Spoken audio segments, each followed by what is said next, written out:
Bonjour les amis, bienvenue à un autre épisode de Ukulele Aerobics. Aujourd'hui, semaine 3, jour 5, c'est la journée du legato. Alors, on a quelques nouveautés cette semaine.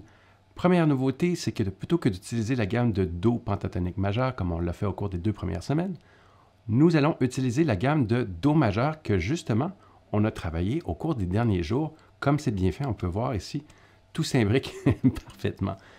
Une des conséquences d'utiliser la gamme de Do majeur, c'est qu'on va maintenant avoir parfois accès à 3 notes par corde, ce qui va nous permettre de travailler 2 hammer-on ou 2 martelés consécutifs lorsqu'on va monter la gamme, et ainsi que 2 pull-off ou 2 tirés consécutifs lorsqu'on redescendra la gamme. Le gros défi dans cet exercice, c'est le fait qu'on ait 2 hammer-on consécutifs ou 2 pull-off consécutifs, c'est d'avoir un son qui est relativement égal dans les deux cas, ou au moins aussi audible. Alors, j'espère que vous pouvez commencer à voir le bénéfice de toutes ces micro-leçons qui ont l'air de rien en soi. Parfois même, vous pouvez peut-être vous demander, mais à quoi ça sert tout ça? C'est pas juste pour être en forme, c'est pas juste pour faire de l'exercice, c'est que réellement, ça vous donne des muscles de ukulélé qui vous permettront d'attaquer des trucs de plus en plus compliqués sans que vous vous en rendiez compte. Donc, sans plus tarder, je me lance dans la démo. C'est parti! OK, alors afin de reproduire l'exemple audio qui vient avec le livre, il faut mettre son métronome environ à la vitesse de 93 battements par minute, comme ceci. 1 et 2 et 3 et 4.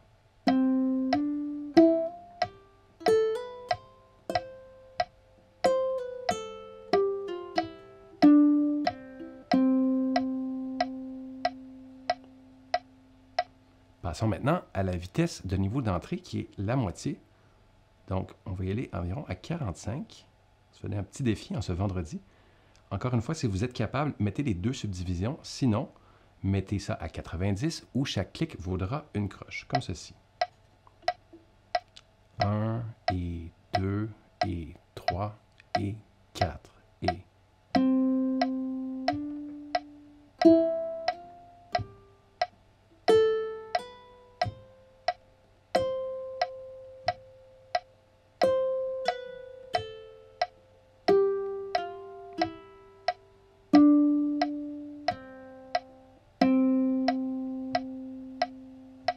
Et voilà ce qui termine la démo. Passons maintenant aux détails. D'accord, alors voyons maintenant ce qui se cache dans cet exercice. Comme d'habitude, lorsque vous abordez un exercice ou même une chanson où il y a une nouvelle rythmique, aussi simple soit-elle, je vous recommande très chaudement de prendre le temps de vous la mettre dans l'oreille. Alors comment on fait ça exactement? Bien, idéalement, on a déjà écouté les 2 premières vidéos qui traitent des rythmes, à savoir celle où je vous explique comment bouger pour les rythmes de base et la vidéo d'exercice qui vient avec. Une fois que ça c'est fait, donc vous pouvez revenir après les avoir écoutés si ce n'est pas déjà fait. Ce qu'on fait, c'est qu'on dépose la main sur le manche, mais pas trop fort, juste assez pour être en contact, afin que ça donne un son percussif comme ceci. Ça donne la chance de pouvoir se concentrer sur le rythme. Ensuite, on y va très lentement. Donc, ça donne quelque chose comme ceci. 1 et 2 et 3 et 4 et 1, 2, 3 et 4. 1, 2, 3 et 4. Évidemment, l'objectif, c'est pas de compter. Alors maintenant que vous l'avez en oreille, vous devriez être capable de juste bouger et de le faire. Donc, ta, ta, ta, ta, ta, et même plus vite. Et ainsi de suite. Deuxième section de l'exercice, alors de quoi on parle? On va aller tout en bas ici. Pour ceux et celles qui se joignent à nous à la semaine 3, lors de la semaine 1, j'ai expliqué en détail tous les trucs pour faire des martelés ou hammer-on très réussis. Et même chose pour les tirer. Donc, encore une fois, si ce n'est pas déjà fait, pas tant pour la difficulté d'exercice, mais plus pour vous aider.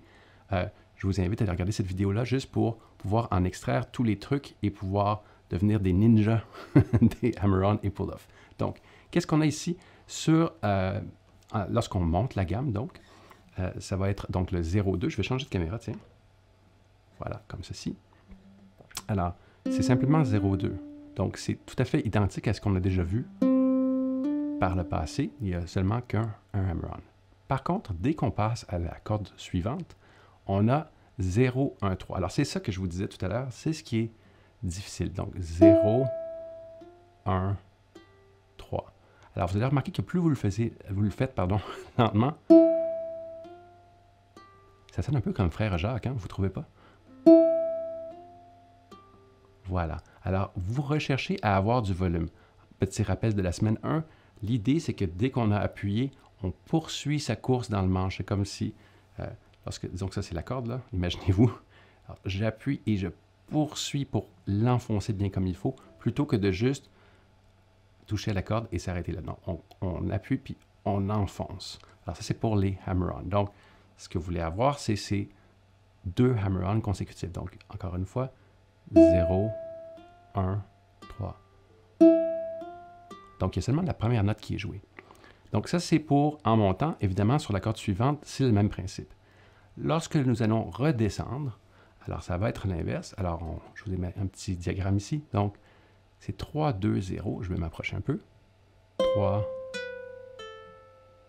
Alors, le truc, si vous vous en rappelez, c'est que lorsque je retire le doigt, d'abord, je l'enfonce avant de le retirer, juste comme un chat, vous savez, qui prend son élan pour... je sais, je ne suis pas un chat, mais qui prend son élan pour sauter, c'est la même chose. On prend l'élan en s'enfonçant et on ne fait pas juste aller directement vers le haut, on fait un petit mouvement de J également, lors du pull-off. Donc, ça c'est pour le premier. Voilà. Même chose sur la corde subséquente où on aura 3, 1, 0 comme ceci.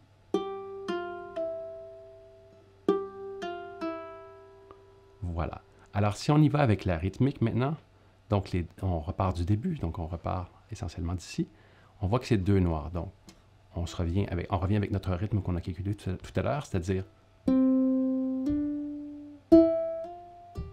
Et idéalement, vous voulez faire ça aussi lentement qu'il faudra pour pouvoir, afin de vous assurer que vous êtes capable de le jouer sans trop vous arrêter.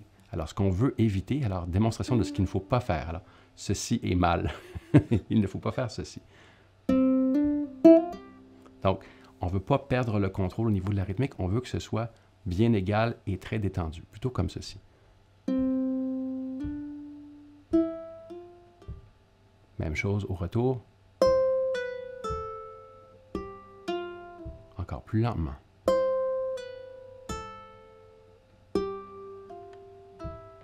OK. Alors, ça fait le tour du détail. On va aller maintenant au mot de la fin. En terminant, 3 choses. Un rappel, un petit exemple de ce que vous pouvez faire avec ce que vous venez juste d'apprendre et une demande spéciale. Alors, première chose, le rappel. Je tiens à vous rappeler, je sais que c'est un peu drôle, mais que vous jouez tous et toutes du ukulélé pour avoir du plaisir. Alors, parfois, quand on a ces micro-leçons, même si elles s'empilent et vous permettent de progresser, c'est facile de perdre ça de vue. Alors, un exercice, ce n'est pas toujours ce qu'on associe à avoir du plaisir. Par contre, les aptitudes que ça vous permet de développer, c'est là où le plaisir se situe. Là où je veux en venir, c'est que maximisez le temps que vous passez sur la portion exercice et assurez-vous qu'à chaque fois que vous ramassez un ukulélé, que vous puissiez vous amuser, jouer des chansons. Peut-être se servir de l'exercice comme de réchauffement ou de prise de contact, et après ça, gardez-vous du temps pour jouer ou faire ce qui vous intéresse. Idem pour les micro-leçons. S'il y a des sujets qui vous intéressent moins, alors je vous invite à les sauter ou à y revenir plus tard.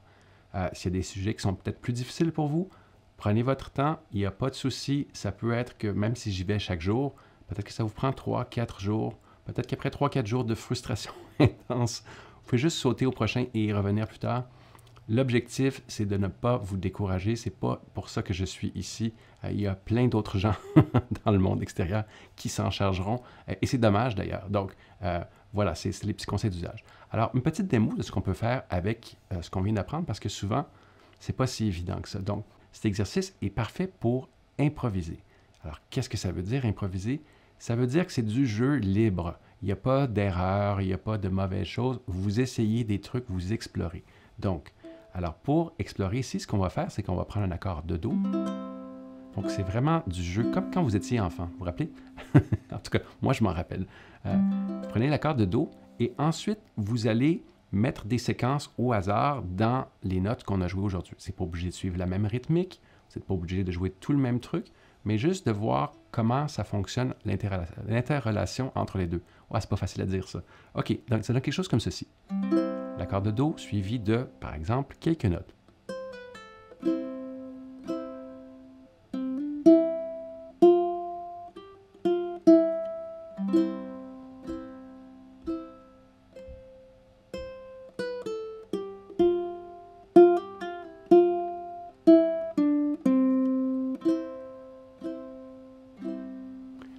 voyez, j'y vais complètement au hasard. Ça fait un peu médiéval.